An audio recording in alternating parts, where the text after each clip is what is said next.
Vous qui aimez étudier à l'étranger dans de bonnes conditions, voici pour vous une opportunité à ne pas rater. L'agence des voyages Wander Service vous donne l'opportunité de réaliser vos rêves en organisant un concours de bourse d'études internationales le 15 décembre 2024 à l'Université pédagogique nationale UPenn avec comme frais de participation $5.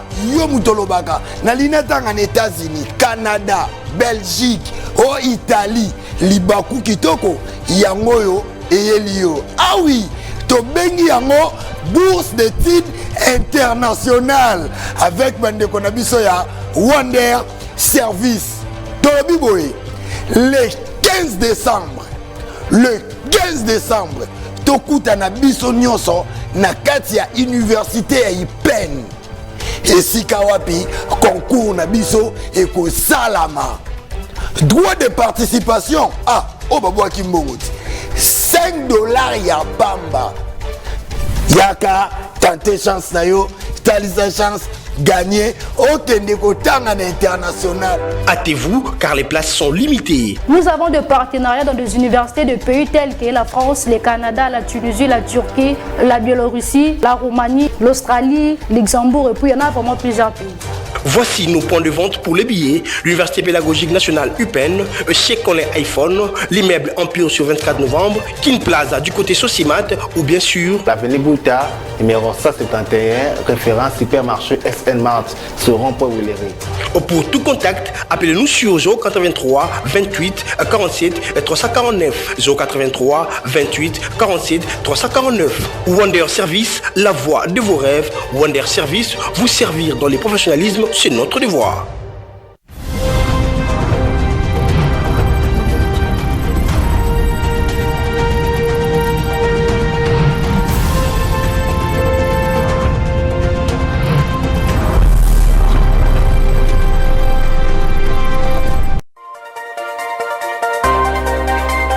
Les enfants victimes de la guerre de l'Est étaient reçus par le président de la République, Félix Tshisekedi, et revenu sur ses multiples efforts déployés pour le rétablissement de la paix.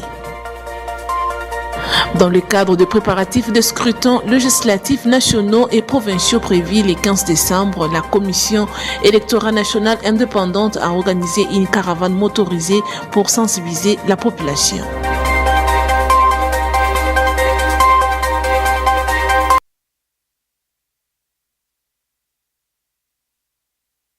Session d'information dans l'actualité, les enfants victimes de la guerre étaient reçus par le président de la République, Félix Tshisekedi, est revenu sur ses multiples efforts déployés pour le rétablissement de la paix dans la partie est de la République démocratique du Congo. Suivez ces reportages.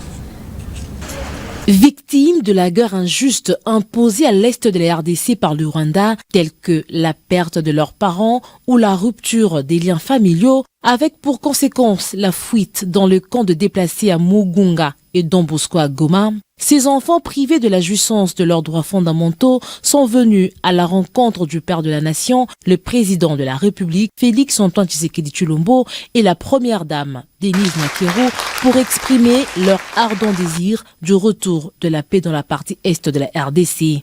Nous sollicitons un engagement concret et soutenu de la part des autorités congolaises, des partenaires internationaux et de tous les parties prenantes pour que les familles déplacées retrouvent leur dignité, l'espoir, la paix et un avenir meilleur.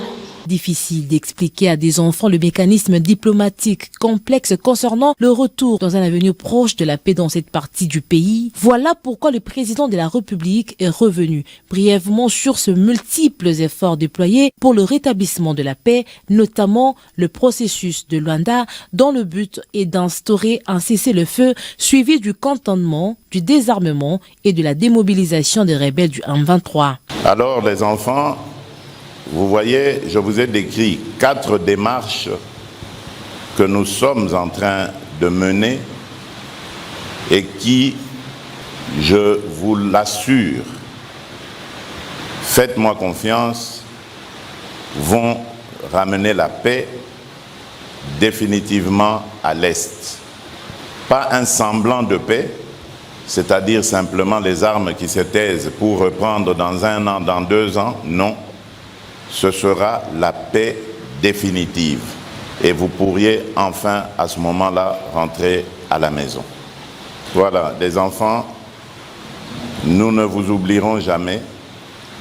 Dites à vos parents qui sont restés quand vous allez rentrer que vous avez vu le président et que le président vous promet que tout va revenir dans l'ordre très bientôt. Je vous en fais la promesse et le serment. Organisée par le FONAREV, la rencontre a connu également la participation de la première ministre Judith Suminwa Tuluka, de la ministre des Droits humains et de la ministre des Affaires sociales. Au terme de cette rencontre, les enfants sont répartis avec une lueur d'espoir, un sentiment de fierté, un heureux souvenir d'avoir eu l'honneur de rencontrer en face le couple présidentiel en personne.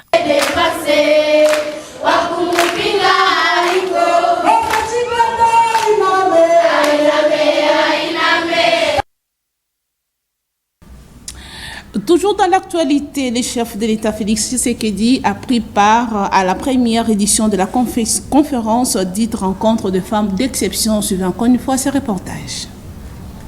Les femmes d'exception de la République démocratique du Congo, une plateforme des femmes inspirantes unies dans le but de créer un changement positif et durable, mais surtout une association des femmes qui croient dur comme fer que chaque femme a le droit d'être valorisée, éduquée et émancipée afin qu'elle soit en mesure de réaliser ses rêves.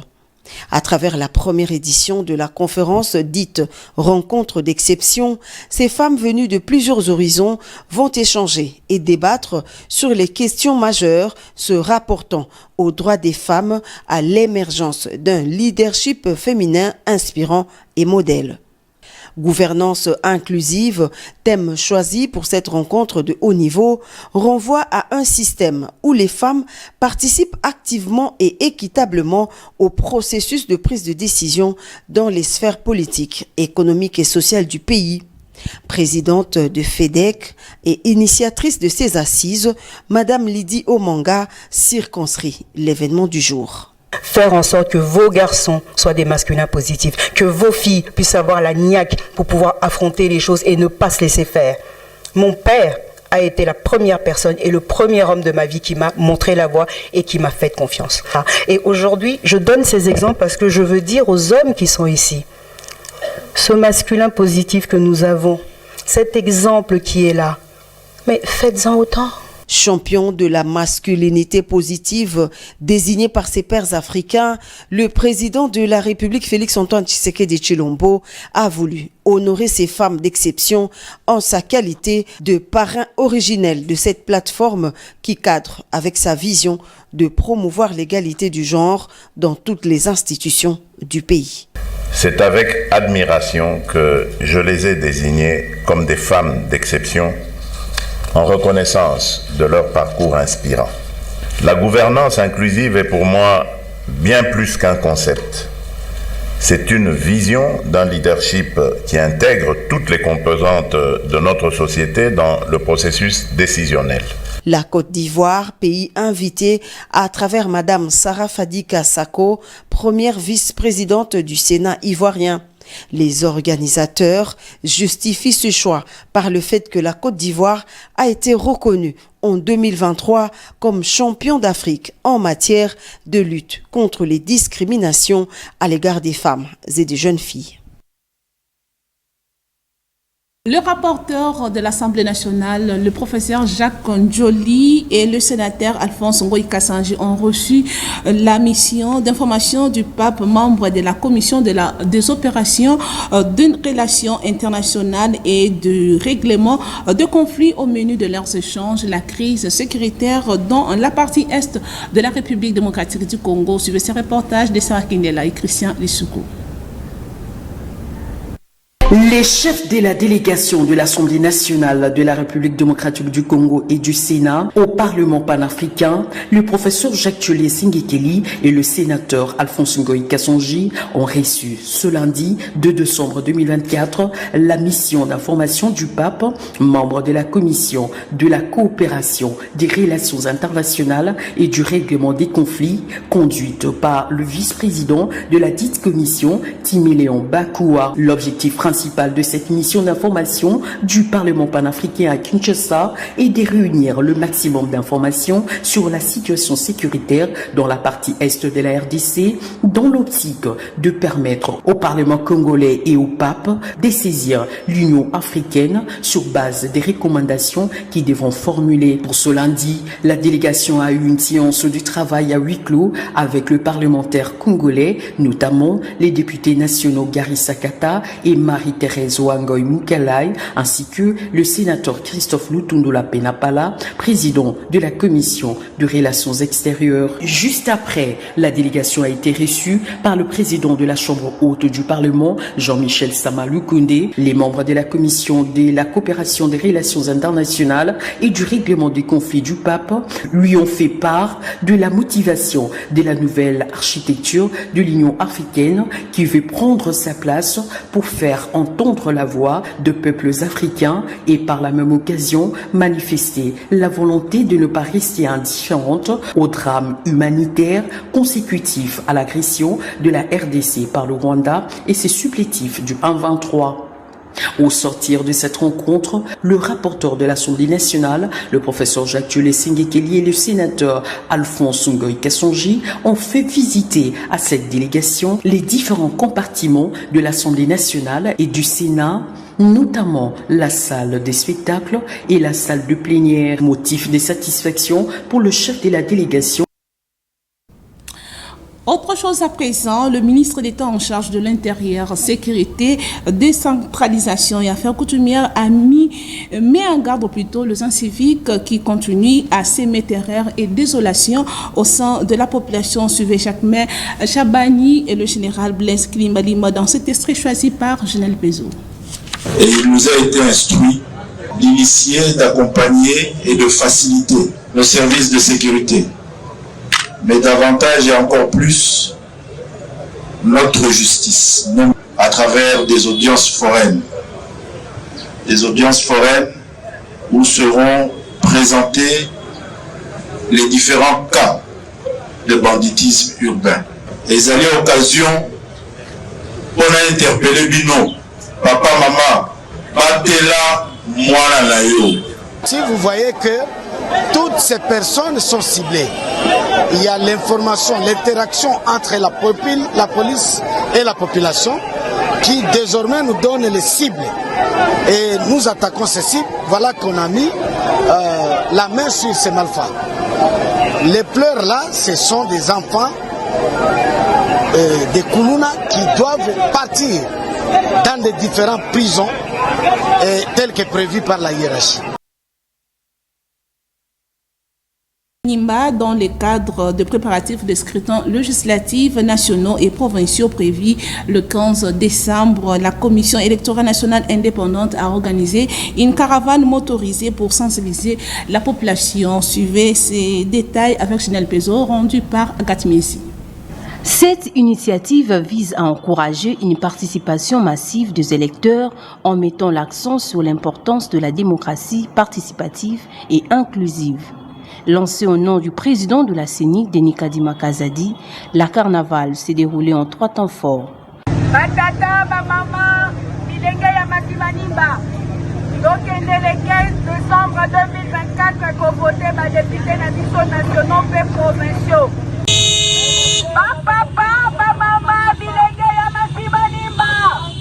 Le 15 décembre 2024. Donc, les décisions sont dans le bureau des votes. On se commande de 6h à 17h. La carnaval a aussi bénéficié de la participation des agents locaux de la CENI, présents pour la formation des chefs des centres de vote, des présidents formateurs et des techniciens informatiques de centres de vote. Autre chose, agents et cadres du bureau permanent d'enquête d'accidents et incidents d'aviation ont, au cours d'un sit-in devant l'immeuble du gouvernement central à Kinshasa, dénoncé la manière de faire du directeur de cabinet du ministre de Transport, Voies des Communications et Désenclavement. Suivez leur déclaration lue par Blanchard Likilodi, l'un des cadres licenciés, dans ses propos recueillis par Kopé Koutoumissa et Fanny Chiswaka. Agents et cadres du bureau permanent d'enquête d'accidents et incidents d'aviation BPA en sigle, réunis en collectif, exprimant notre désagrément à l'endroit de Madame le DIRCAP de notre ministère, qui est le ministère des Transports, Voies des Communications et Désenclavement, qui, par son opacité et ses actions, soutient et cache des manœuvres dilatoires, cruelles et inhumaines de M. Tshimbalanga Mouko Massami, le président de ces services publics, lesquels a dans son actif de nombreux griefs, notamment les licenciements abusifs et massifs des agents et cadres, détournement des salaires des agents, changement de nom des agents sur les listings et listes déclaratives, au profit de certains membres du cabinet, de ses copines, camarades, membres de sa famille, ses amis et connaissances. Recrutement sans procédure en matière de l'aviation civile des personnes n'ayant aucun profil, l'incompétence avérée de ces derniers et non-respect des textes réglementaires en matière de l'aviation selon les normes de l'OACI. Acharnement, séparatiste, tribalisme, ce sont ses maîtres mots. Ce qui prouve sa médiocrité, il est médiocre et nous insistons qu'il est médiocre. À cet effet, les collectifs des agents et cadres du bureau permanent d'enquête d'accidents et incidents d'aviation sollicitons ce qui suit. 1. Retour au service de tous les agents et cadres licenciés abusivement. 2. Retour des salaires détournés par M. Tshimbalanga Mouko Massami. 3. Reprise des noms des agents et cadres régulièrement engagés au listing de paye. Et 4. Au VPM, nous recommandons ce qui suit. La nomination éminente d'un nouveau comité directeur répondant aux critères de l'Organisation de l'aviation civile internationale et à la réglementation nationale. Ainsi, justice sera faite. La présidente de l'ASBEL, Joël Massounda, a rendu visite aux enfants albinos vivant au centre de la Fondation Pauline Albinos, dans la commune de Limete, précisément au quartier Mombele. Karine Massounda a apporté un lot de vivres et à ces derniers, question de les soutenir. Sur ce reportage de Christian Lissoukou et Djibril Bakamba.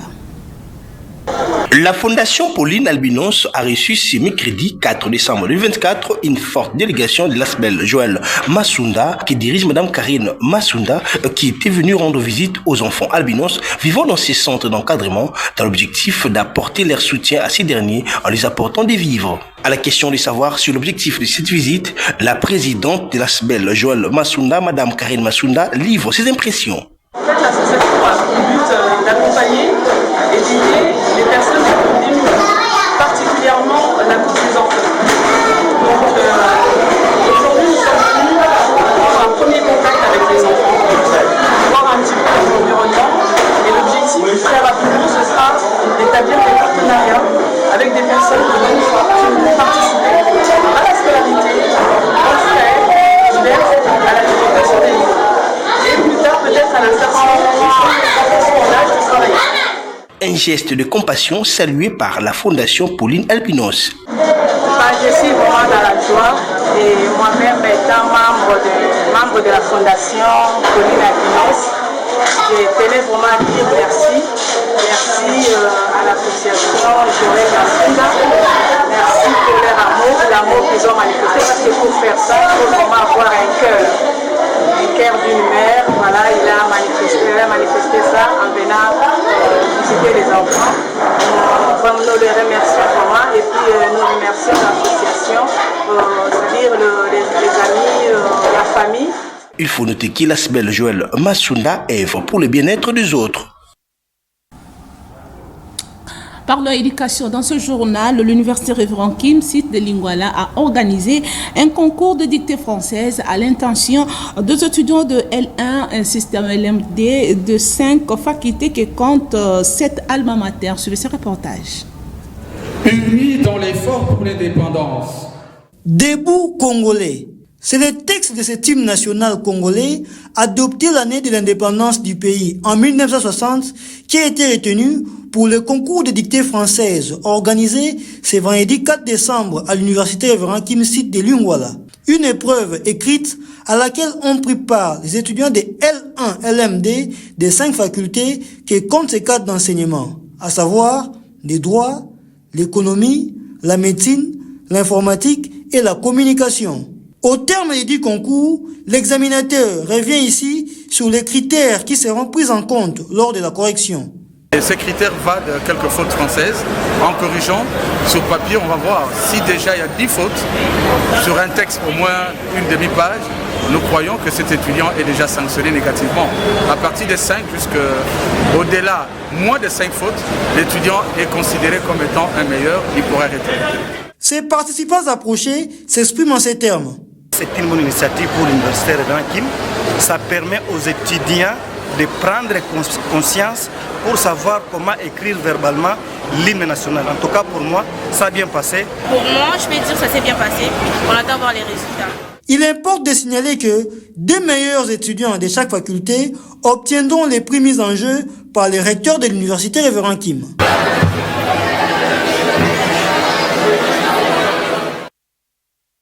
Et bouclons ce journal par cette information. L'insalubrité au marché hindou dans la commune de Massina a atteint un niveau très inquiétant et c'est au vu et au su de tout le monde. Suivez ce constat de nos stagiaires de l'UNICIC.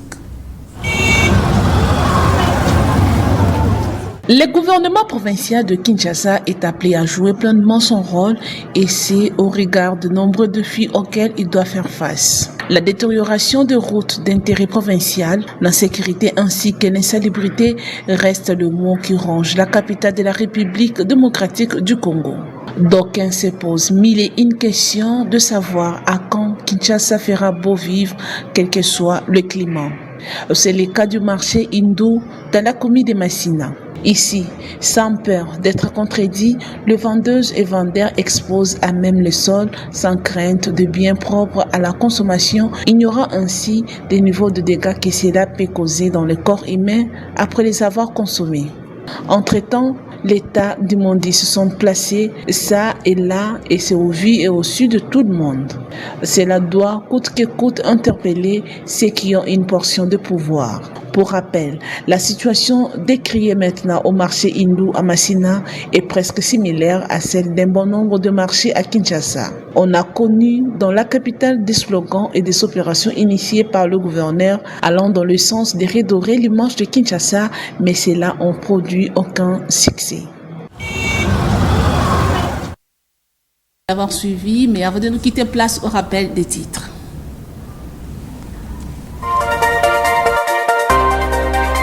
Vous avez suivi dans ce journal les enfants victimes de la guerre de l'Est reçus par le président de la République, Félix Tshisekedi. Lors de cette rencontre, le chef de l'État est revenu sur ses multiples efforts déployés pour le rétablissement de la paix dans cette partie du pays. Et dans le cadre de préparatifs de scrutins législatifs nationaux et provinciaux prévus le 15 décembre, la Commission électorale nationale indépendante a organisé une caravane motorisée pour sensibiliser la population.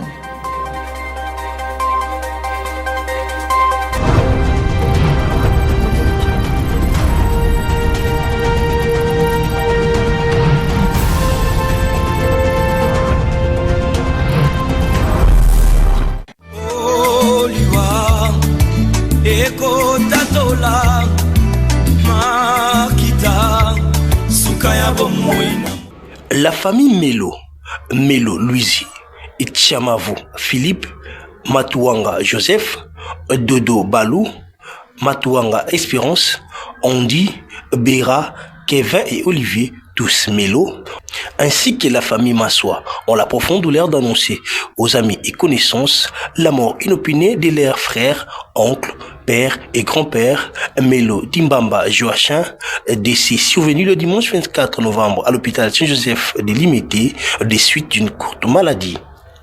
En attendant le programme des obsèques, le deuil se tient sur l'avenue Kiangwe, numéro 11, à Lemba Terminus, sur la route Païpas, référence garage Lokolé. C'est communiqué tient lieu de faire part.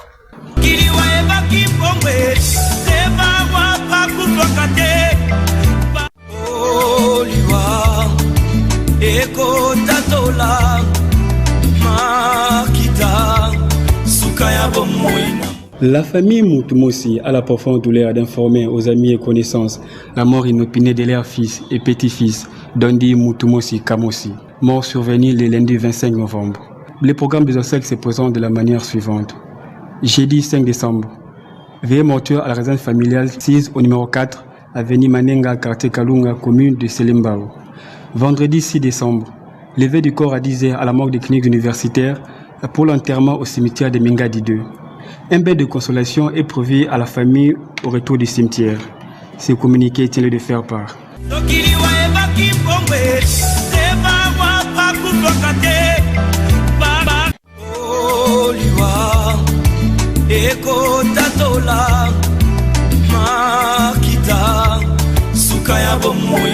La famille Sundi, Philippe Massamba, Brédé Sundi, Dieloubaki, Fiston Lando, ont la profonde douleur d'annoncer aux amis et connaissances la mort de leur sœur, mère, tante et grand-mère Espérance Sundi Massanga. Décès survenu le vendredi 22 novembre de suite d'une courte maladie. Le programme des obsèques se présente comme suite. Le vendredi 6 décembre, veillée mortuaire dans la salle Mpoya, référence Elengesa. Ce samedi 7 décembre, levée du corps de la morgue d'Ngiringiri pour l'enterrement au cimetière Chemin du Paradis. Ce communiqué tient lieu de faire part.